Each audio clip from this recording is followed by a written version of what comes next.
Salut les gars, j'espère que vous allez bien. Moi en tout cas ça va très bien par la grâce de Dieu. Et aujourd'hui j'avais une pensée qui me trottait ce matin lorsque j'étais en train de lire un truc de la parole. C'est en fait, cette pensée c'est en fait que on n'est pas, des fois on doit être à l'écoute de Dieu. Et surtout quand on est à l'écoute de Dieu, en fait on doit lui recommander nos amitiés et être à son écoute. Et bien trop souvent j'ai remarqué, en fait j'ai constaté qu'on peut se lier d'amitié, des bonnes amitiés comme de mauvaises amitiés, mais on les recommande pas assez à l'Éternel pour que lui puisse nous parler. Et parfois Dieu nous parle, mais on veut pas écouter, ou bien on n'est pas disposé à écouter. Et ça me faisait penser à cette histoire que j'étais en train de lire ce matin dans le livre de Josué 9.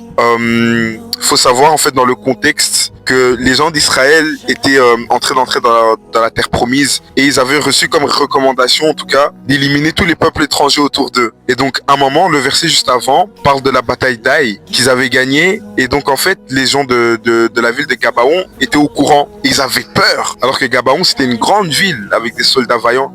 Alors ce qu'ils ont fait pour épargner leur vie, c'est qu'ils ont utilisé une sorte de ruse, et ils ont fait à manger pour les Israélites. Ils ont commencé à trouver toutes des excuses. Et puis, je pense au verset 14, si je me trompe pas, la Bible va dire en fait que le peuple d'Israël a passé un accord avec eux, mais ils n'ont pas consulté l'Éternel. Ils n'ont pas recommandé en fait cette alliance à Dieu. Et les conséquences bien plus tard, c'est que ces gens en fait sont restés parmi les peuples que Israël n'a pas su chasser, alors que de base, ils devaient les bouger. Et c'est ça qui m'a fait penser en fait, c'est que parfois on est trop précipité, ou bien on est trop ébloui par les choses qu'on voit, à un tel point qu'on oublie de se dire pause. Attends, Seigneur, cette amitié-là, cette personne-là, cette fille, ce garçon-là, est-ce que c'est la bonne personne pour moi? Est-ce que c'est la bonne amitié? Est-ce que c'est la bonne opportunité de travail? Et le résultat, c'est quoi? C'est que par la suite, après, il y a des choses qui vont arriver qu'on n'arrive pas à gérer. Vous savez, pas toutes les opportunités sont mauvaises, et pas toutes les personnes sont mauvaises. Des fois, on est vraiment devant les gens de notre destinée. Mais il y a une différence entre entamer une relation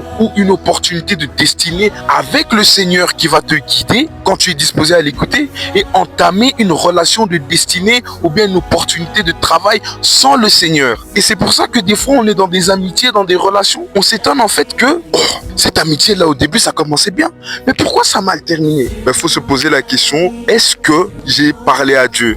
Est-ce que j'ai recommandé cette amitié à Dieu? Est-ce que j'ai recommandé ce travail-là à Dieu? Et c'est pour ça qu'à la fin, on finit par tout perdre. On finit parfois par perdre certaines bénédictions parce qu'on n'a pas pris le temps en fait, de parler à Dieu, de dire, tu sais quoi Seigneur, il y a cette relation, il y a cette opportunité de travail, il y a cette nouvelle église qui s'ouvre à moi. Qu'est-ce que je peux faire? Qu'est-ce que je dois faire? Comment je dois procéder? Et c'est là maintenant que nos yeux s'ouvrent pour que Dieu puisse nous guider. J'étais à un séminaire et je termine par là. Et l'homme de Dieu, en fait, il avait donné le proverbe 25 au verset 4 qui disait en fait, la gloire de Dieu, c'est de cacher les choses, et la gloire des rois, c'est de les sonder. Et ça m'a touché parce que c'est vrai.